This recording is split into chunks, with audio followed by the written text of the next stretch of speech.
Welcome to Book to Blueprint, where powerful books become practical blueprints for real life. You do not need more information, you need execution. This is Book to Blueprint.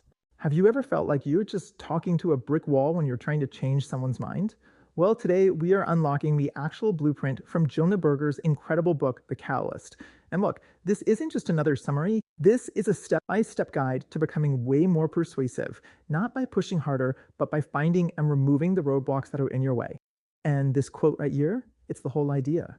And they think about it. The most persuasive people out there, we're talking FBI negotiators, top-tier marketers, they will add pressure. They do the exact opposite. They're more like detectives, trying to figure out what are those hidden barriers to change, and then just taking them apart piece by piece. So this really gives us two paths, right? Most of us, by default, we're pushers. We throw facts at people, we argue, we try to add force. The problem? It almost always backfires because it just creates resistance. The catalyst approach, though, is totally different. It's all about removing roadblocks, asking questions, and enabling people. And that is the huge mental shift we're going to make today. So here's our game plan for building your blueprint. First, we'll really get our heads around the core idea. Then we're going to install this super powerful reduce operating system. From there, we'll map out your actual step-by-step plan for implementation. And then finally, we'll talk about how to make these skills stick so they just become second nature.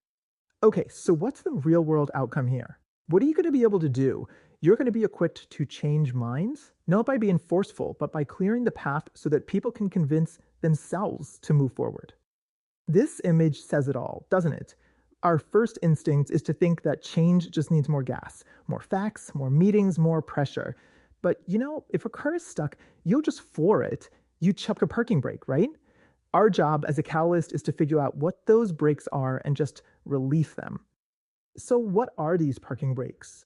Well, the book gives us this fantastic framework called the reduce operating system. It's basically a system for identifying the 5 most common barriers to change. And once you learn to spot these, trust me, you are going to see them everywhere. These 5 roadblocks are reactance, endowment, distance, uncertainty, and corroborating evidence. And you can see, together they spell out reduce, which is exactly what we're trying to do. Reduce the barriers that are stopping things from happening. All right, first step is reactance. Think of this like our built-in anti-persuasion alarm. The second we feel like someone is forcing us or trying to control our choice, we just instinctively push back. And it's not because the idea is bad. It's because we're protecting our own freedom to choose. It's all about autonomy.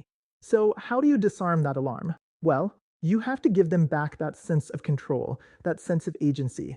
So instead of giving an order, you provide a menu of options. Instead of just lecturing, you ask really good guiding questions. By pointing out the gaps in their own logic, you let them be the one to connect the dots. Next up is endowment. We're all just wired to overvalue what's familiar. The status quo, it feels comfortable, it feels safe. And any change, even if it's a really good one, means we have to let go of what we have right now. And our brain actually registers that as a loss, which can feel kind of painful. The trick here is to completely flip the script. So instead of trying to sell all the benefits of your idea, you need to shine a spotlight on the hidden costs of doing nothing. You have to frame the status quo not as the safe option, but as an active loss. You want to make staying put feel way riskier than moving forward. The third barrier is called distance, and it's a big one. If your idea is just too far away from what someone already believes, it lands in what psychologists call the region of rejection. And what that means is their mind doesn't even really process it. It just gets dismissed automatically. So the solution is to shrink that distance. Instead of asking for this giant leap of faith, you find a small, easy, manageable first step. You find what the book calls an unsticking point, some little area of common ground, and you build momentum from there. You make the change feel a whole lot less scary. Okay, parking brake number 4 is uncertainty. Every change, by definition, brings the unknown with it. And that creates questions, right? Like, will this actually work? Or is it going to be worth the effort? All that doubt is a super powerful reason for people to do nothing. To fight uncertainty, you have to make it easy for people to try things out. This is where things like test drives, free samples, and money-back guarantees are so brilliant.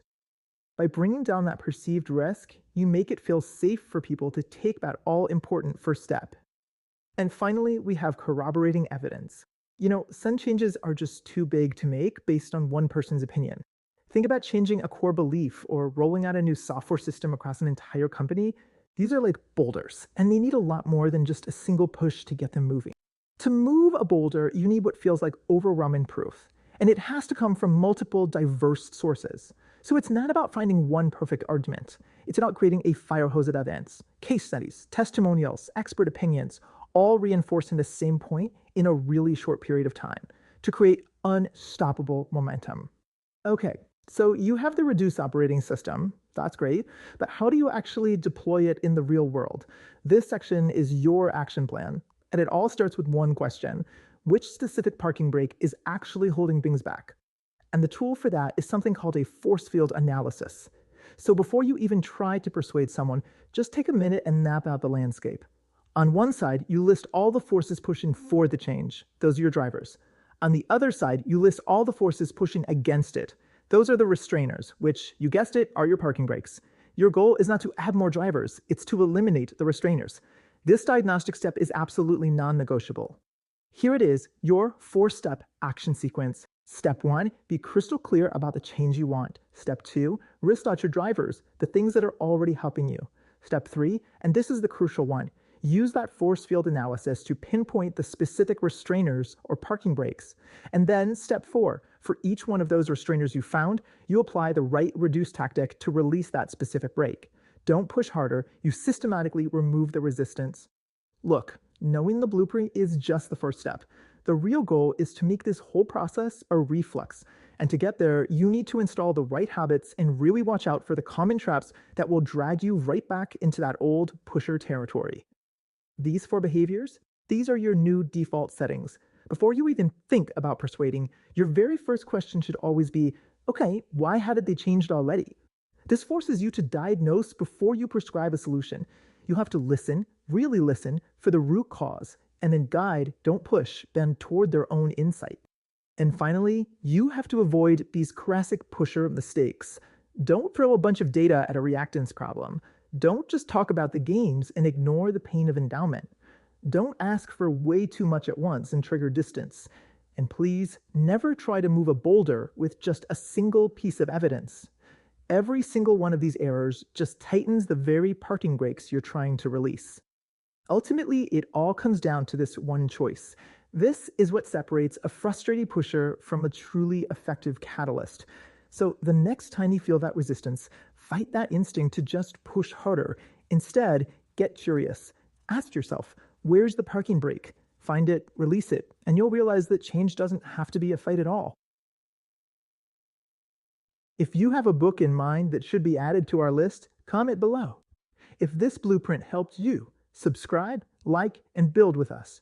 More blueprints are coming. Stay intentional, stay consistent. We are doing this one book at a time.